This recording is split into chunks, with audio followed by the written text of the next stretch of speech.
Fully armed police officers surrounded an auto collision center in Albemarle County in May during a tense 4-hour-long standoff with an armed suspect. These are evil times in which we live. Last year, SWAT teams raided a house on Rugby Road, uncovering a major fake identification card operation. It is equipment that we need and can use. And in 2012, electronic surveillance equipment and an armored truck brought an end to a deadly standoff on Rio Mills Road. The rifles, for example, helmets, those kinds of things to protect our officers were certainly valuable in resolving those incidents. Congress authorized the 1033 program in 1996.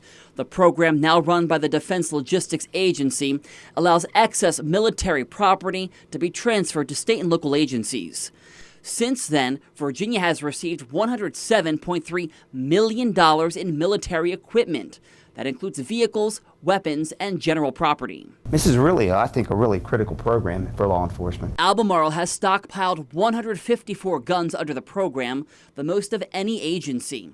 Charlottesville obtained 12 rifles, Augusta 5. Greene has an armored vehicle. Rockingham County received a grenade launcher, and Culpeper now has a mine-resistant vehicle similar to this one in Caroline County. It does not cost the taxpayer money. It's already been purchased. The argument is true. Localities don't have to pay for equipment acquired through the 1033 program, but federal dollars or taxpayer dollars were originally used to buy the equipment. Back then and even today, those are ways for police departments to save money, to not impact the county budgets. Yeah, well, they are overly militarized. The Rutherford Institute's John Whitehead says American citizens are becoming paranoid by what they see and should be concerned.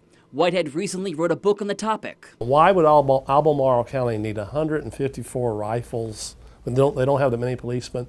What do they need that for? It may just be that a local police department like Charlottesville, Albemarle might have to stand up a contingent of resources to use overwhelming force to maintain the safety of this community. Police have taken steps to demilitarize their weapons. Both Charlottesville and Albemarle police have modified their M16A1s, changing them from fully automatic to semi-automatic. We didn't really see the need to have a fully automatic weapon in an urban environment. But when crisis does strike, area law enforcement are confident they are armed with the necessary tools to protect and serve.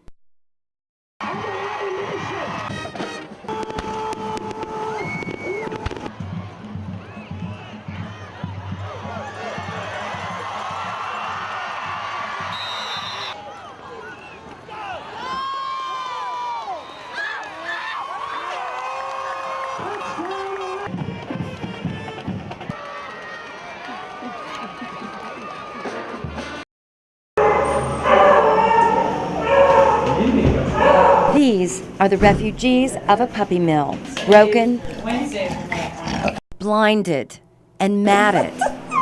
But now a clearer day is on the horizon. The bad days ended when members of the Animal Rescue Corps from D.C. teamed up with the Page County Sheriff's Office to save lives. When I first went in here, and the smell of ammonia, the condition of the animals, it was overwhelming.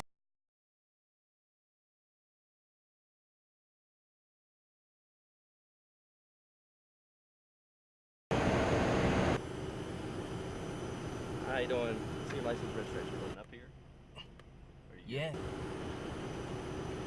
These faces have become the Harringtons' expanding family that now includes the smiling, freckle-faced UVA student, Hannah Graham. I hate the phrase missing. That, you know, we didn't misplace our children. They were stolen from us. The Harringtons are once again reaching out to the Charlottesville community through the Help Save the Next Girl campaign created from their daughter's death. It was too late for Morgan. Let's save the next girl. This is the day that we always fear would happen. Amanda St. Clair with the campaign hoped she would never have to design another poster of another girl missing from Charlottesville. How long have I been saying that video surveillance is huge in the retrospective investigation of crime? Thank God for the merchants. In 2007, the city council voted to not install public cameras on the downtown mall, deciding instead to rely on cameras put up by private businesses. Businesses like Tool Jewelers, which caught Hannah Graham on this security camera early Saturday morning. I'd like to be 17. In just a few short weeks, Forrest Tolson will celebrate his 97th birthday. But just the sight of these planes brings back memories of a rescue he made during World War II. I went back there and the pilot was all bleeding. I thought he was dead. So I was not even a pilot. I was an observer. His plane shot by enemy fire, so Tolson took action. So I got in there and flew the plane. This week, planes just like the bomber Tolson helped land are on the ground in central Virginia. But the B-24 and B-17s aren't just on the ground, they're in the sky too, thanks to some meticulous maintenance spanning generations. A world war and more than 7 decades later, all that maintenance has kept these planes intact and flying from city to city week after week. These are arguably better maintained in some ways than private planes, and maintained as well as modern passenger airplanes are jetliners. That was all we needed to hear to hop on board and see the aircraft in action. Pretty significant, isn't it? Even for the pilot, who's done the flight many times. It's pretty special to think of all the veterans that flew the airplane. You get a sense of what it was like to move between the various workstations on the airplane. A little claustrophobic, yes, and very windy.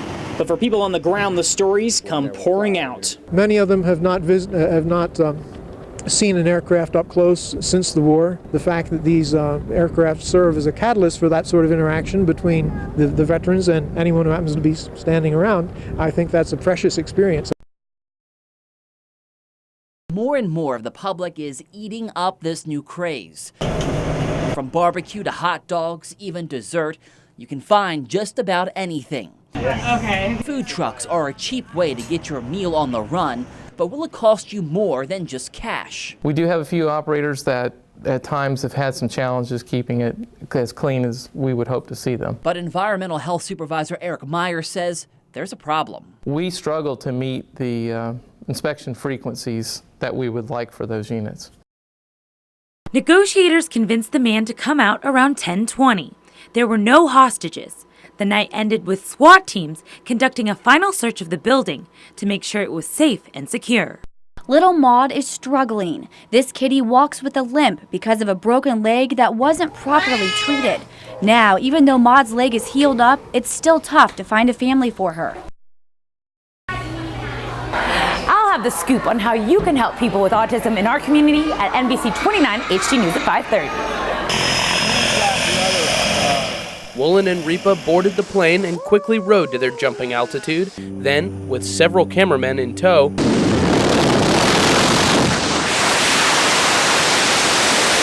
the pair took off. They fell for around 1.5 minutes before pulling the chute. Woolen says the scariest part was the wait to jump. I'm sitting on the edge of that plane, the doors are open, and I'm looking down and I see these little tiny houses and little tiny cars goes by. What the hell with that? I'm gonna jump. I'm not gonna be embarrassed, but I'm gonna jump even if I go squish. Ripa says Woolen has proved to him that skydiving isn't just for the young. Everybody pretty much can do it. It's just whether you want to take a chance.